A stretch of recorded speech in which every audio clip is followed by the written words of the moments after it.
There is a chicken in Vietnam right now that a peasant farmer was legally prohibited from owning. Not discouraged, not taxed, prohibited. The bird was property of the royal court. A commoner found with one-faced consequences that had nothing to do with agriculture and everything to do with who controlled the food supply of an empire.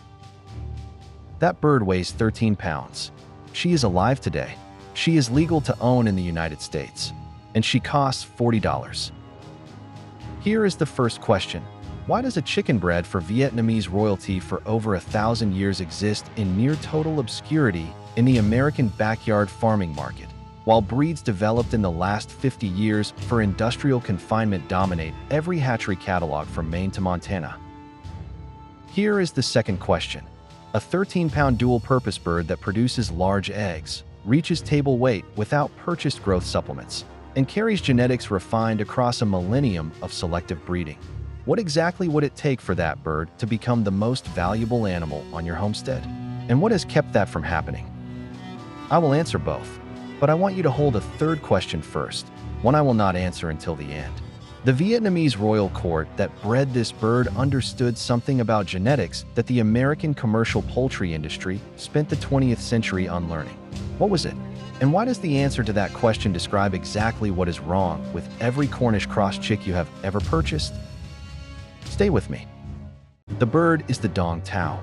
She comes from Dong Tao village in Hung Yen province, Vietnam, and the documented history of her selective breeding reaches back to the imperial courts of the Nguyen dynasty.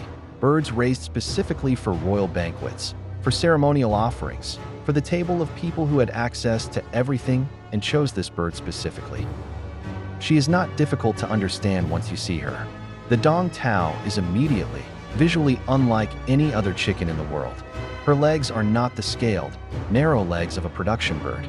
They are massive, thick as a man's wrist, heavily scaled in overlapping armor-like plates, wide and grounded. The legs of something built to carry significant weight with complete stability. A mature Dong Tao rooster stands with the bearing of an animal that has never been in a hurry. A mature hen moves with the slow, deliberate confidence of an animal that has nowhere urgent to be because everything it needs is already where it is. The weight is real. 13 pounds for a mature hen is a documented figure, not a marketing claim. Roosters reach 15 to 17 pounds. At those weights, this bird dresses out with a carcass profile that no 6-week Cornish cross can approach, because the Dong Tao did not reach that weight in 6 weeks. She reached it in 8 to 10 months of genuine development, building bone density and muscle structure and fat marbling that a fast-growth confinement bird is biologically incapable of producing. And here is the number that stops most people. The meat of a mature Dong Tao, raised on pasture and kitchen scraps and genuine forage, is not the white, textureless, water-heavy product of a commercial broiler. The flavor profile documented by Vietnamese culinary tradition, and increasingly by American heritage breed farmers, is closer to a well-raised heritage pork than to commercial chicken. Dense, layered, the kind of flavor that requires no seasoning to justify itself. Now you are 3 minutes in, and I need you to stay, because what comes next is not history. It is an active argument about what your homestead is worth and what you have been told to put on it. The American commercial poultry market chose the Cornish cross in 1945 and has been defending that choice ever since. The defense is always the same: efficiency, 6 weeks to processing weight, consistent breast yield, predictable feed conversion. These are real numbers. They are also the only numbers the system measures, because they are the only numbers that matter at industrial scale. In a confinement warehouse, for a buyer who needs uniform product delivered on a fixed schedule to a centralized processor. That is not your operation. That is not your yard. That is not your table. Your table does not require uniform breast yield. Your yard does not require 6-week throughput. Your homestead does not require a bird that cannot reproduce, cannot forage, cannot survive to sexual maturity, and collapses under its own body weight if you miss a processing window by 2 weeks. The Dong Tao breeds true. She forages. She reproduces without a hatchery.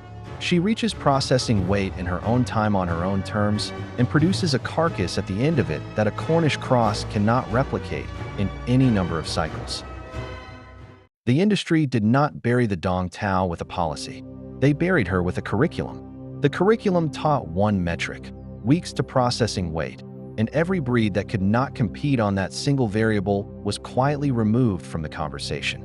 Not because it failed, because it was optimized for a different question. And the different question, what is the most valuable animal I can raise on a small piece of land over a full productive season, was not the question the industrial supply chain needed you to be asking. A $40 dong tao chick is not a cheap bird. Let us be direct about that. She is an investment with a longer horizon than a Cornish cross, a higher per bird acquisition cost, and a timeline that requires patience the commercial broiler industry specifically trained American consumers not to have. 6 weeks. Next batch. 6 weeks. Next invoice. The dong tao asked you to think in seasons. The Vietnamese farmers who developed her were thinking in generations. A breeding program that runs for 1,000 years is not optimizing for 6-week throughput. It is optimizing for something the commercial industry has no framework to measure: the total value of an animal that does everything well across a full productive life on a small piece of land with minimal purchased inputs. That is what the royal court understood. Not that this bird was prestigious. Prestige was a consequence. What they understood was that a bird bred carefully over centuries for flavor, size, temperament, and longevity was worth protecting, worth restricting, worth keeping inside a controlled breeding program rather than releasing into the commodity market where the incentive structure would immediately begin selecting against every trait that made her valuable.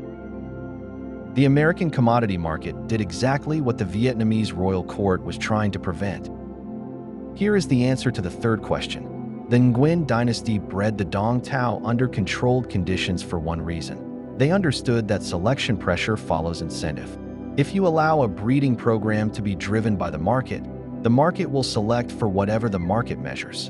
In 1945, the American market began measuring one thing. Every breed that could not compete on that one thing was commercially extinct within 20 years.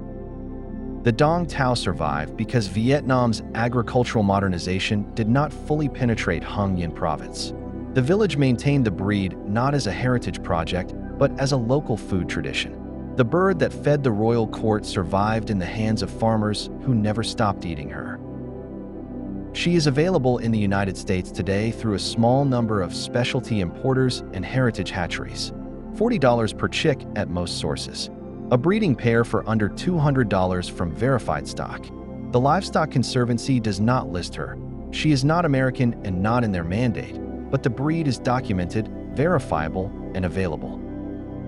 One dong tao hen at the end of October, moving through the yard at her own pace. 13 pounds of bone and muscle built over 8 months on forage and kitchen scraps, heading toward a table that has not tasted commercial chicken in 2 years.